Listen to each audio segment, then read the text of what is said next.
Bismillahirrahmanirrahim. Assalamualaikum warahmatullahi wabarakatuh. Pada pertemuan kali ini atau pertemuan pertama di semester genap ini, kita akan belajar tentang larutan elektrolit dan larutan non-elektrolit. Atau kita akan belajar tentang daya hantar listrik larutan, ya. Jadi larutan itu ada yang dapat menghantarkan listrik atau disebut larutan elektrolit, dan ada yang tidak dapat menghantarkan listrik atau disebut dengan larutan non-elektrolit. Nah, bagaimana kita tahu bahwa larutan itu menghantarkan listrik dan tidak menghantarkan listrik? Yaitu dengan eksperimen atau dengan percobaan. Perhatikan gambar berikut.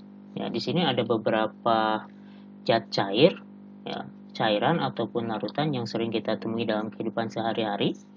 Seperti ini minuman isotonik, ya, dua merek minuman isotonik, kemudian ada air aki atau air akumulator, kemudian di sini ada cuka, ada air mineral, kemudian ini ada minuman asam jawa, ya, ini ada air kelapa muda, kemudian ini larutan garam, jadi garam dilarutkan dalam air, kemudian ini vitamin C atau larutan vitamin C. Nah, beberapa zat tadi, cairan atau larutan yang disebutkan atau yang ada tampak pada gambar ini, itu apakah menghantarkan listrik atau apakah dapat menghantarkan listrik atau tidak, itu dapat dibuktikan dengan suatu percobaan, ya. Jadi kemungkinannya hanya ada dua, bahwa larutan atau cairan ini menghantarkan arus listrik atau tidak menghantarkan arus listrik, atau elektrolit atau non-elektrolit. Nah, gimana cara membedakan elektrolit dan non-elektrolit? Itu adalah dengan suatu percobaan atau eksperimen. Nah, berikut rangkaian alat uji daya hantar listrik larutan. Nah, tapi sebelum membahas alat uji daya hantar listrik larutan, kita akan membahas dulu tentang larutan, ya. Karena di sini yang dibahas itu adalah larutan elektrolit dan larutan non-elektrolit. Berarti sebelum membahas elektrolit dan non-elektrolitnya, kita akan bahas dulu larutannya. Nah, campuran itu dibagi menjadi dua, ada campuran homogen, ada campuran heterogen. Nah, campuran homogen itu disebut dengan larutan. Jadi apa yang disebut dengan larutan? Larutan itu adalah campuran yang homogen. Nah, artinya homogen itu adalah ketika misalkan dua zat atau lebih dicampurkan, itu akan menjadi satu fasa. Artinya kita tidak bisa membedakan lagi dua zat yang dicampurkan tersebut. Contoh, misalkan contohnya adalah campuran air dan gula diaduk. Nah, ini misalkan contoh campuran air dan gula. Nah, kita tidak bisa membedakan lagi mana air mana gulanya. Nah, itu berarti disebut dengan larutan. Nah, disebutnya adalah larutan gula. Karena campurannya homogen, ya. Fasanya sudah sama. Kemudian yang kedua, campuran yang heterogen disebut dengan suspensi. Kalau campuran heterogen, ya, kita bisa membedakan zat-zat yang dicampurkannya. Contohnya adalah campuran air dan pasir, ya.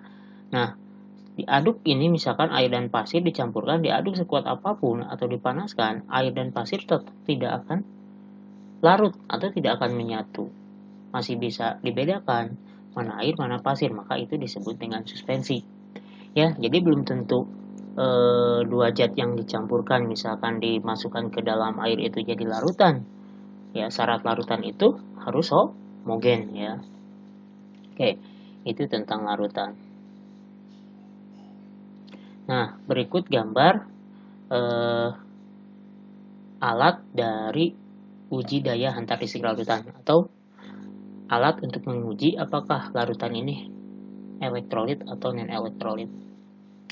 Nah, alatnya sederhana, ya, bisa dibuat sendiri. Yang pertama, di sini ada batu baterai sebagai sumber arus listrik. Bisa menggunakan batu baterai, kemudian aki, ya, sel aki ataupun sumber listrik yang lainnya, ya. Kemudian ini lampu, ya. Lampu nanti kalau merangkai itu harus disesuaikan dengan baterainya, ya. ini kabel atau kawat penghantar, kemudian ini adalah elektroda, dan ini adalah larutan atau cairan yang diuji. Nah, elektroda ini biasanya logam ya, bisa besi, tembaga, atau logam yang lainnya yang dapat menghantarkan listrik. Nah, normalnya lampu ini akan menyala kalau misalkan normalnya kabel ini langsung nyambung ke sini ya. Kabel ini langsung nyambung. Kalau diberi arus listrik ya, positif negatif, maka lampu ini akan nyala ya. Nah, kemudian alatnya dimodifikasi. Kabel yang satu itu diputuskan, kemudian disambungkan dengan elektroda. Jadi antara satu elektroda dengan elektroda lain tidak nyambung secara langsung ya. Yang paling mudah elektroda itu biasanya menggunakan paku ya, yang paling mudah pakunya yang belum berkarat. Nah, jadi kalau diberi arus listrik dan lampu ini nyala, berarti larutan yang diuji ini menghantarkan listrik. Kenapa? Karena listriknya dihantarkan ke sini. Nah, sampai sini, kemudian kalau ini larutannya menghantarkan listrik, maka listriknya akan dihantarkan lewat larutan ini. Kemudian lampu ini nyala. Tapi kalau tidak nyala, ya, nanti untuk lebih jelasnya di pembahasan berikutnya ya. Kalau tidak nyala, berarti listriknya sampai sini. Artinya larutan ini tidak menghantarkan listrik. Ya, berarti non-elektrolit. Oke, sekarang perhatikan video praktek menguji daya hantar listrik larutan.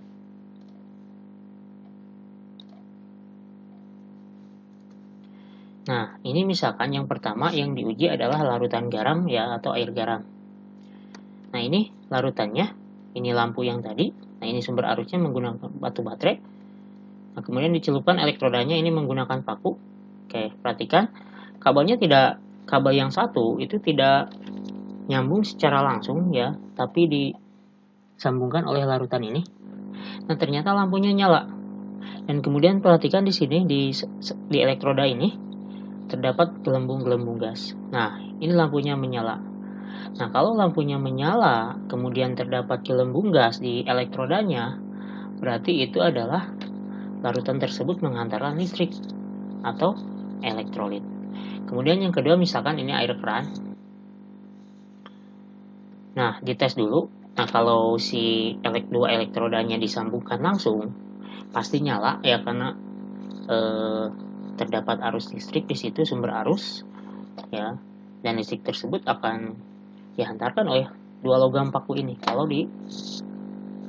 sentuhan langsung. Nah, kemudian kalau pakunya dilepaskan, ini kan jadi padam ya, atau tidak nyala atau mati si lampunya. Nah, kemudian dicelupkan,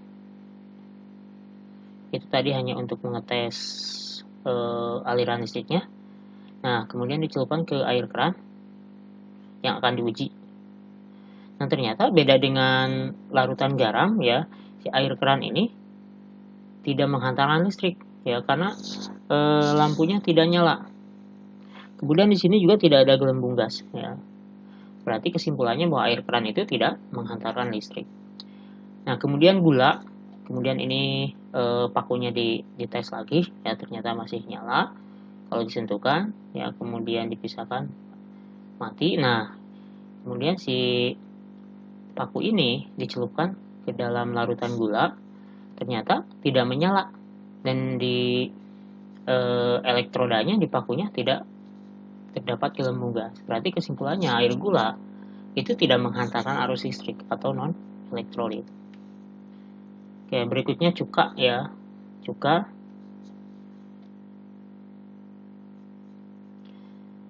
Nah, dimasukkan ke dalam pakunya, ke dalam larutan cuka. Oke. Perhatikan. Sekali lagi. Nah, ternyata tidak menyala ya. Tidak menyala. Tapi di sekitar elektroda ya, di sekitar elektroda. Nah, ini di sekitar elektroda ini terdapat terdapat gelembung gas, ya ini cuka ya, terdapat gelembung gas. Berarti kesimpulannya, kalaupun tidak nyala lampunya, tapi kalau terdapat gelembung gas di sekitar elektroda, itu larutan tersebut menghantarkan listrik. Tapi listrik yang dihantarkan itu sangat lemah ya, atau lemah. Beda dengan yang larutan garam tadi ya, tapi menghantarkan listrik. Jadi menghantarkan listrik itu tidak harus menyala. Ada gelembung gas itu berarti menghantarkan listrik, tapi lemah. Berikutnya yang diuji air teh ya, air teh sama tidak menyala. Kemudian nah ini minuman isotonik Pocari terdapat gelembung gas, berarti itu menghantarkan listrik.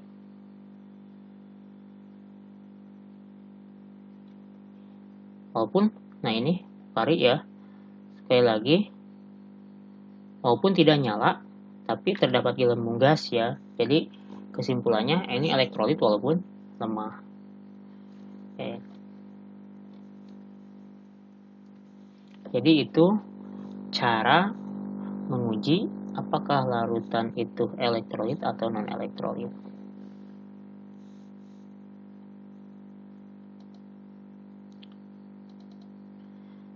Nah, berdasarkan daya hantar listriknya, larutan dibedakan menjadi dua. Tadi udah dibahas. Yang pertama larutan elektrolit. Larutan elektrolit itu larutan yang dapat menghantarkan arus listrik. Contohnya adalah ini.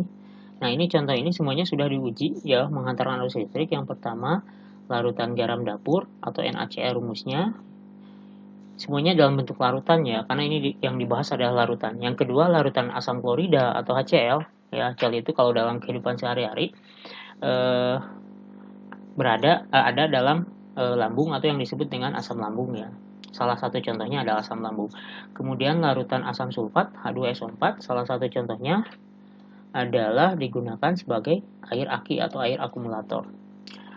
Kemudian larutan natrium hidroksida atau NaOH, larutan NaOH ya, itu dikenal dengan soda api. Kemudian larutan asam cuka atau asam asetat, rumusnya CH3COH. Kemudian larutan amonia atau NH3. Yang kedua, larutan non-elektrolit ya, adalah larutan yang tidak dapat menghantarkan arus listrik. Contohnya adalah larutan gula tebu atau sukrosa, kemudian larutan urea, larutan alkohol ya, atau etanol, larutan glukosa, dan yang lainnya. Sebetulnya masih banyak lagi. Itu definisi dari larutan elektrolit dan non-elektrolit beserta contoh-contohnya. Nah, pertanyaannya, kenapa larutan NaCl, ya tadi, larutan garam dapur, dapat menghantarkan listrik sedangkan gula tidak dapat menghantarkan listrik? Nah, hal tersebut itu dijelaskan oleh Svante Arrhenius. Nah, menurut Arrhenius, larutan NaCl atau larutan garam dapur itu dapat menghantarkan listrik karena senyawa NaCl jika dilarutkan dalam air itu akan terurai menjadi ion-ion yang bergerak bebas atau akan terionisasi. Nah, ion-ion itulah yang menghantarkan arus listrik. Jadi arus listrik itu dihantarkan oleh ion-ion yang bergerak bebas.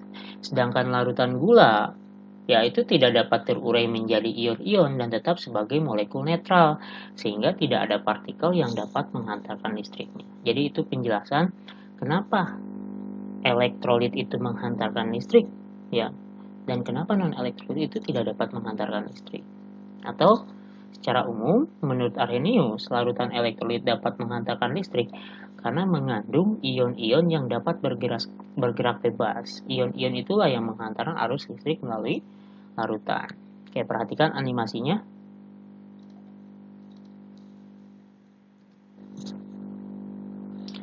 Nah, misalkan ini ini garam ya, dilarutkan dalam air, diaduk, kemudian diperbesar.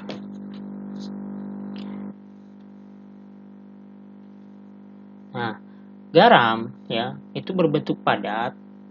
Sudah dibahas di senyawa ion atau ikatan ion, itu bentuknya adalah kisi kristal seperti ini, di mana terdapat ion Na+, terdiri dari ion Na+ dan ion Cl- dengan perbandingan yang sama, yaitu 1:1. Nah, ketika dilarutkan dalam air, masing-masing satu ion Cl- dan satu ion Na+ itu akan ditarik oleh 6 molekul air. Seperti ini. Nah, ini Na+, ini Cl- ditarik oleh 6 molekul air dan bergerak bebas. Nah, ion-ion yang bergerak bebas inilah yang dapat menghantarkan arus listrik, itu menurut Arrhenius, ya.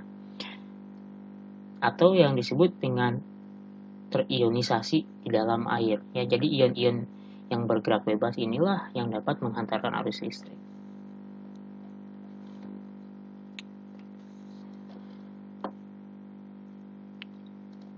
Ini animasi berikutnya. Oke. Nah, tadi si garam atau NaCl ketika dilarutkan dalam air, Na+ dan Cl-nya akan ditarik oleh molekul air dan bergerak bebas. Nah, ion-ion inilah yang dapat menghantarkan arus listrik, ya. Tapi misalkan kalau gula, ya, atau sukrosa dilarutkan dalam air, ya.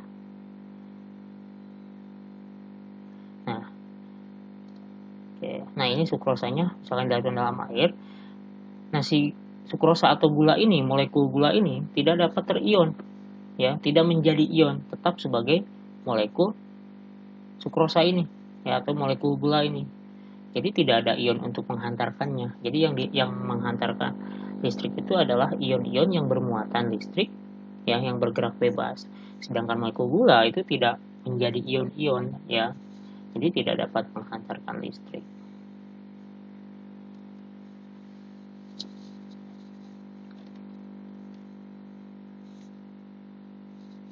Nah, berikutnya reaksi ionisasi.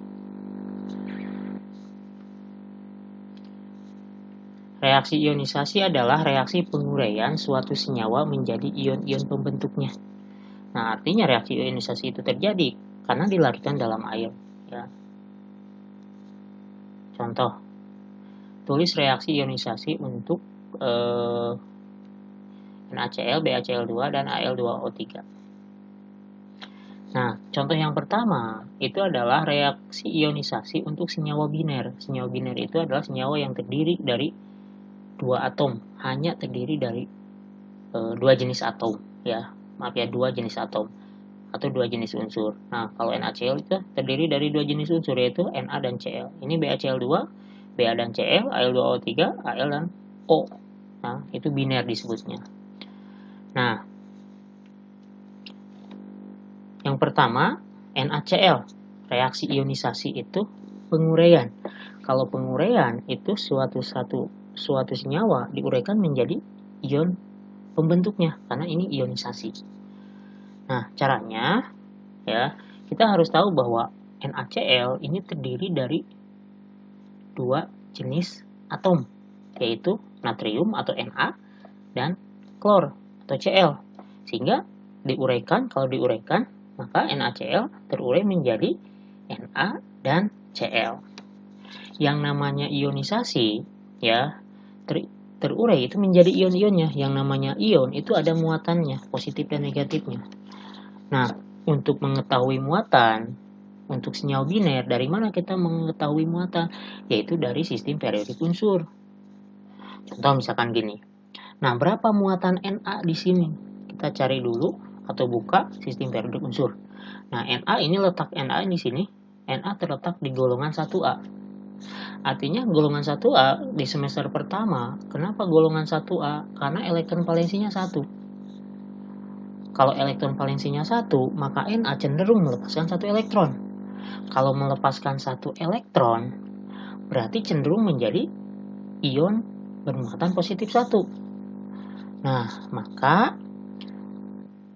Na muatannya adalah positif 1. Kalau Na positif 1, maka Cl negatif 1. Kenapa? Karena senyawa itu netral. Netral itu muatan positif sama dengan muatan negatif. Kalau positifnya 1, maka negatifnya 1. Kebetulan ini jumlah atomnya masing-masing 1. Kalau mau dicek Cl di sistem periodik, ya, perhatikan, nah ini Cell itu terletak di golongan 7A, berarti elektron valensinya 7. Ke oktet atau ke 8 itu kurang 1, berarti cenderung akan menangkap 1 elektron. Kalau menangkap 1 elektron, itu berarti bermuatan negatif 1. Ya, jadi ini hubungannya dengan ikatan ion, Na melepaskan 1 elektron, dan Cl membutuhkan 1 elektron. Itu yang pertama. Jadi, dari sistem periodik. Yang kedua, misalkan BaCl2. Nah, ini agak berbeda karena Cl-nya ada 2. Nah, caranya, uraikan dulu. Ini terdiri dari 2 atom, yaitu Ba dan Cl. Oke, Ba-nya ada 1. Berarti udah, ini Ba-nya. Kemudian Cl-nya ada 2. Nah, ketika diuraikan, Cl ada 2, itu tidak ditulis seperti ini, seperti rumus kimia. 2-nya kecil di kanan, tetapi jadi di kiri. Ya, dengan angka yang besar, sejajar atau sama besar dengan Cl, ya. Jadi terdiri dari, maksudnya BaCl2 itu terdiri dari 1 Ba dan 2 Cl. Nah, gimana dengan muatannya? Apa yang harus dicari dulu? Apakah Ba atau Cl? Bebas, ya. Mau Cl atau mau Ba dulu yang dicari, itu bebas. Carinya hanya satu saja sebetulnya. Misalkan Ba, ya. Kita cari Ba di sistem periodik. Nah, Ba, nah ini ada Ba di sini. Ini Ba golongan 2A. Ba itu golongan 2A, berarti elektron valensinya 2. Kalau elektron valensinya 2, berarti cenderung melepaskan 2 elektron. Atau muatannya positif 2. Ya.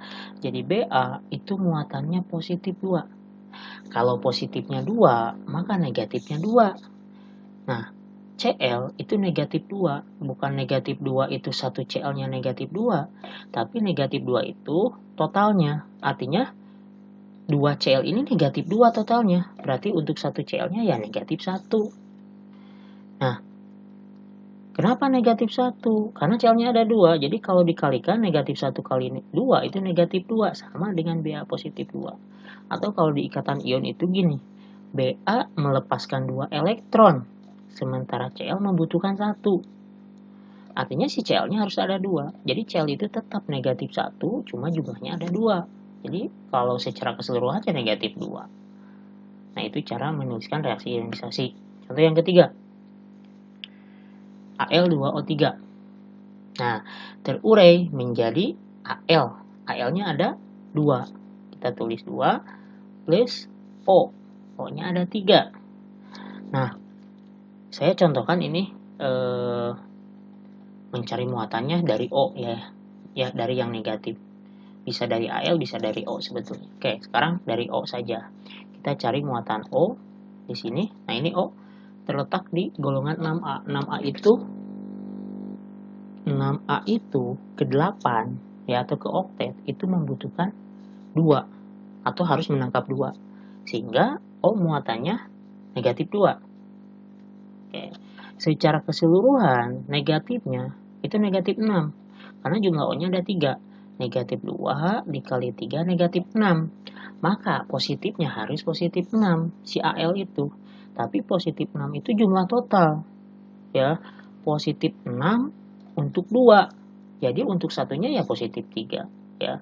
Artinya 6 itu kalau dikali 2. Ya, berarti Al-nya positif 3. 3 kali 2 ya 6. Negatif 2 kali 3 negatif 6. Jadi positif sama dengan negatif. Saya buktikan bahwa Al itu positif 3. Di sistem periodik, Al itu terletak di golongan 3A, melepaskan 3 elektron, positif 3. Ya. Jadi Al itu melepaskan 3, sementara oksigen butuh 2. Maka Al-nya ada 2, O-nya ada 3. Itu cara menuliskan reaksi ionisasi untuk senyawa biner. Berikutnya, contoh yang kedua, ya, reaksi ionisasi untuk senyawa yang mengandung ion poliatom, artinya lebih dari 2 jenis atau lebih dari biner, ya. Contoh, nah ini contohnya. Na2SO4 ini terdiri dari 3 jenis atom, Na, S, dan O, ini juga sama, ya, 3 jenis. Nah, caranya, kalau ada yang seperti ini, ya, ini senyawanya senyawa ion ya, karena ada logamnya. Kalau ikatannya udah dibahas di semester 1. Ini ikatannya campuran ion kovalen ya. Nah, secara keseluruhan ini senyawanya ion. Kalau ion ketika terurai itu menjadi 2 ion, yaitu ion positif dan ion negatif, walaupun terdiri dari 3 jenis unsur. Tapi ketika menjadi ion, 2 positif atau negatif ya, positif dan negatif. Berarti salah satunya ada ion yang terdiri lebih dari 1 atom. Itu yang disebut dengan ion poliatom. Nah, untuk menuliskan reaksi ionisasinya, kita harus tahu dulu jenis dari ion poliatom tersebut. Oke, di sini akan dibahas. Nah, ini ion poliatom. Ion poliatom itu adalah ion yang terdiri lebih dari 1 atom. Nah, ini contoh dari beberapa ion poliatom. Ada NH4+, namanya amonium, ya, OH-. Ini ion poliatom. Nah, kenapa disebut ion poliatom? Karena ion ini terdiri lebih dari 1. Ya, ini NH, ini O dan H, ini C dan N, ini C dan O, Si dan O. Nah, kalau yang tadi, ya, Na+, misalkan. Kalau Na itu terdiri dari 1 atom, yaitu natrium. Maka disebut ion monoatom. Kalau ini ion poliatom. Oke, kita cari dulu contoh yang tadi. Nah, ini ya, pembahasan nomor 1 Na2SO4 ya, terurai menjadi apa? Nah, kita analisis dulu di sini mana ion poliatomnya. Nah, kalau Na jelas ini jadi ion monoatom karena logam Na. Nah, apakah ada ion poliatom SO4? Tidak. Kita cek lagi ya. Nah, ini SO4. Kita cari di sini SO4. Nah, ini ada SO4. Ternyata SO4 itu adalah ion poliatom atau disebut dengan ion sulfat SO4 2-. Jadi muatannya negatif 2. Oke. Jadi ini kalau diuraikan akan menjadi Na dan Na-nya ada 2 plus SO4. Jadi tidak dipisah S dan O karena ini satu kesatuan disebut dengan ion poliatom. Nah, kemudian kita cari muatannya. Muatan Na atau muatan SO4, mana saja yang paling mudah? Misalkan muatan Na. Ya. Nah, tadi udah dicari di sistem periodik unsur, Na itu letaknya golongan 1A, berarti muatannya positif 1. Secara keseluruhan positifnya positif 2 karena Na-nya ada 2. 1 positif 1 kali 2 positif 2. Maka SO4 muatannya pasti negatif 2. Karena SO4-nya di sini ada 1. Ya, jadi muatannya negatif 2. Awas, ini hati-hati ketika menuliskan SO4, itu si 4 ini ya tidak jadi angka besar, tidak jadi koefisien angka besar, tidak jadi 4SO. Kenapa? Karena kalau angkanya ditulis 4SO, maka 4 ini bukan hanya untuk O, tapi juga untuk S. Sementara di sini kan yang 4 hanya apa? O saja. Maka ionnya ya SO4 2- ya. Dan setelah dicek ya di ion poliatom, nah ini bahwa SO4 itu ya betul muatannya adalah negatif 2. Contoh yang kedua, Ca. Nah, ini dibacanya gini. CaNO3 2 kali. Diuraikan menjadi Ca dan NO3. Nah, kenapa NO3? Karena NO3 itu salah satu ion poliatom. Nah, di sini kita cek. Nah, di sini ada NO3. Nah, ini NO3 muatannya negatif 1. Ya. Oke. NO3-nya ada berapa? Ada 2. Nah, ini kalau ion poliatom lebih dari 1 itu biasanya dalam kurung. Ya. Jadi ada 2, bukan ada 3 yang ini. Kalau ini masuk ke ion poliatom ya. Nah, ini jumlahnya yang ada 2 itu yang ini di luar kurung. Ya, berarti kalau ditulis 2NO3 dan NO3 tadi muatannya negatif 2. Negatif 1 ya. Negatif 1. Secara keseluruhan berarti negatifnya negatif 2. Negatif 1 kali 2 itu negatif 2. Berarti positifnya pasti positif 2 dan Ca itu muatannya positif 2. Apakah betul Ca positif 2? Kita cek di sistem periodik. Nah, ini Ca terletak di golongan 2, ya berarti itu positif 2. Itu cara menuliskan reaksi ionisasi untuk senyawa ion poliatom.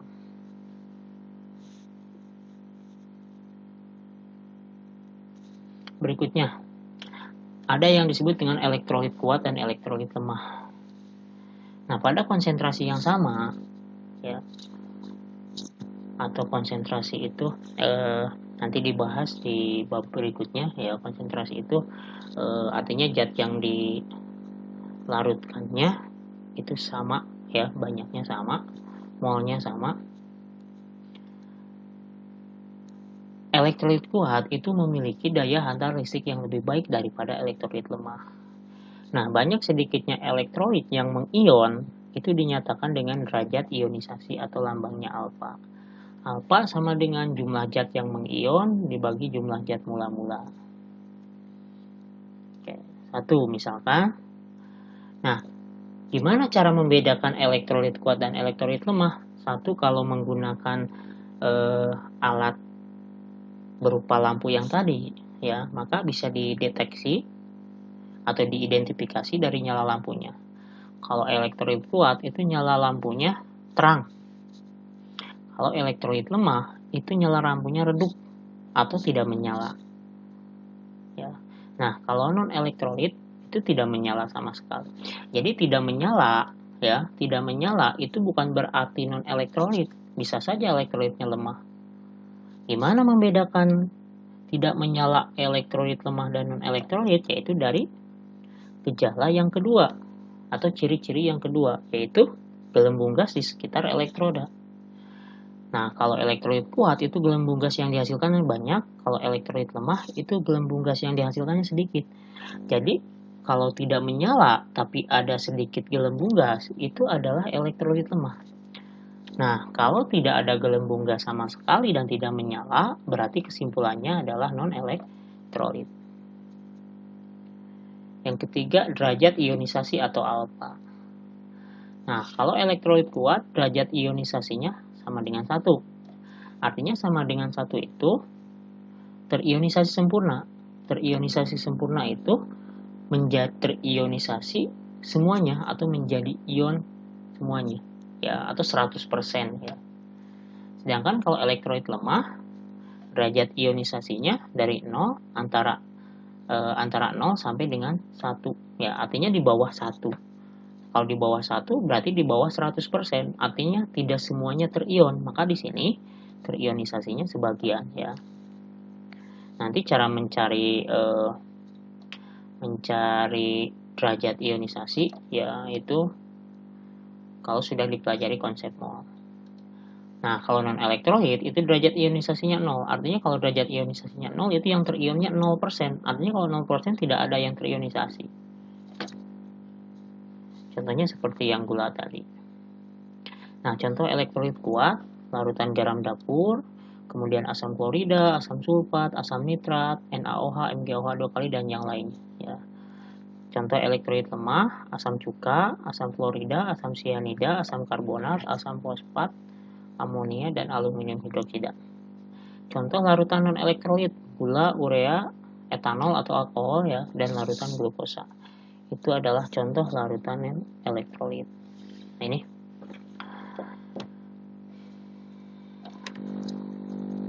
Nah, ini salah satu contoh gambar yang menggambarkan larutan elektrolit kuat dan elektrolit lemah, ya. Nah, ini nyalanya terang, ini nyalanya redup atau bahkan tidak nyala. Ya, apa yang menyebabkan larutan elektrolit kuat itu nyalanya terang, ya, sementara elektrolit lemah itu nyalanya redup? Nah, sekarang akan dibahas penjelasan mengenai hal tersebut. Oke. Contoh misalkan ini elektrolit kuat, ya, HCl. Tadi disebutkan bahwa elektrolit kuat itu terionisasi sempurna. Jadi kenapa larutan itu menjadi elektrolit kuat? Karena terionisasi sempurna. Terionisasi sempurna itu artinya terurai menjadi ion semuanya, ya, atau sangat banyak, 100% atau mendekati 100%. Misalkan HCl, ya, terion menjadi H plus dan Cl min. Jadi plus dan Cl min, H plus Cl min, ya. Misalkan ada 10 dan semuanya ke 10-nya itu jadi ion. Nah, ini nih. Ke 10-nya jadi ion. Jadi ion yang dihasilkan banyak. Sementara kalau elektrolit lemah itu terionisasinya sebagian. Sebagian itu artinya tidak semuanya menjadi ion. Dari 10 Hf misalkan molekul Hf yang menjadi ionnya ya misalkan hanya 3. Yang 7 itu tetap sebagai molekul Hf tidak menjadi ion. Nah, ini yang disebut dengan terionisasi sebagian. Apa hubungannya dengan nyala lampu tadi? Nah, kalau ionnya banyak, maka listrik yang dihantarkannya akan lebih banyak. Kalau ionnya sedikit, maka listrik yang dihantarkannya sedikit. Artinya tidak semuanya dihantarkan. Contoh misalkan yang sederhananya gini. Misalkan listriknya 10. Ketika dihantarkan ke dalam larutan HCl, yang 10 itu dihantarkan semuanya. Karena HCl itu terion menjadi 10 H+ dan Cl-. Jadi ke 10 listrik tadi dihantarkan semuanya. Tapi kalau misalkan ke Hf, walaupun listrik yang diberikan 10 dan yang terionnya hanya 3, jadi yang dihantarkannya itu hanya 3. Walaupun listriknya 10, artinya tidak semua listrik itu dihantarkan.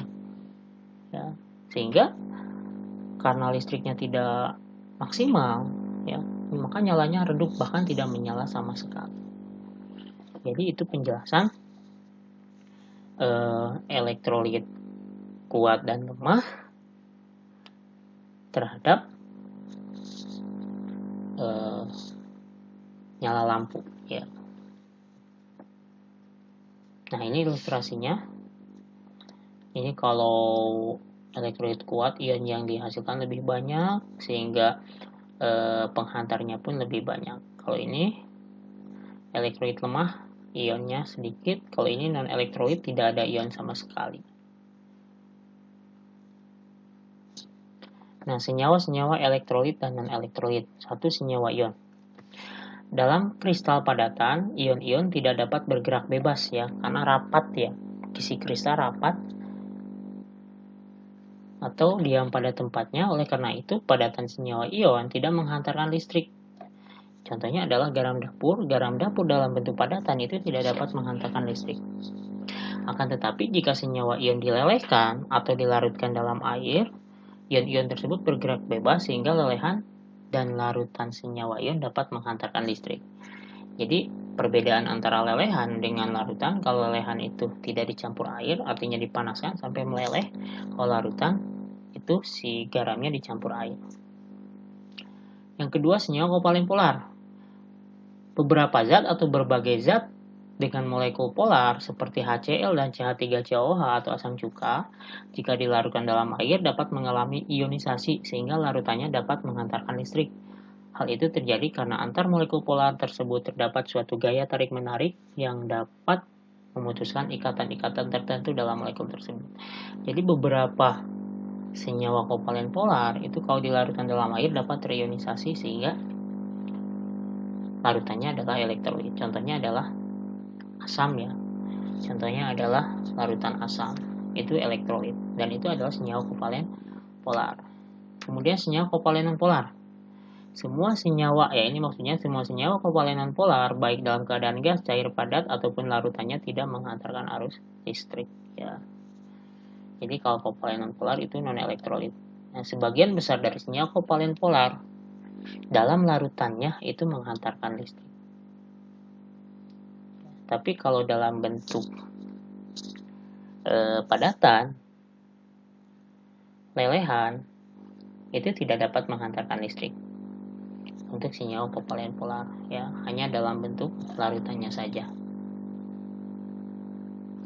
Nah, ini kesimpulannya atau rangkumannya. Jenis elektrolit senyawa ion, padatan tidak menghantarkan, lelehan menghantarkan, larutan menghantarkan listrik. Senyawa kovalen polar, padatannya tidak menghantarkan listrik, lelehannya tidak menghantarkan listrik, tapi larutannya menghantarkan listrik. Kovalen nonpolar, padatannya tidak, lelehannya tidak, larutannya pun tidak menghantarkan listrik.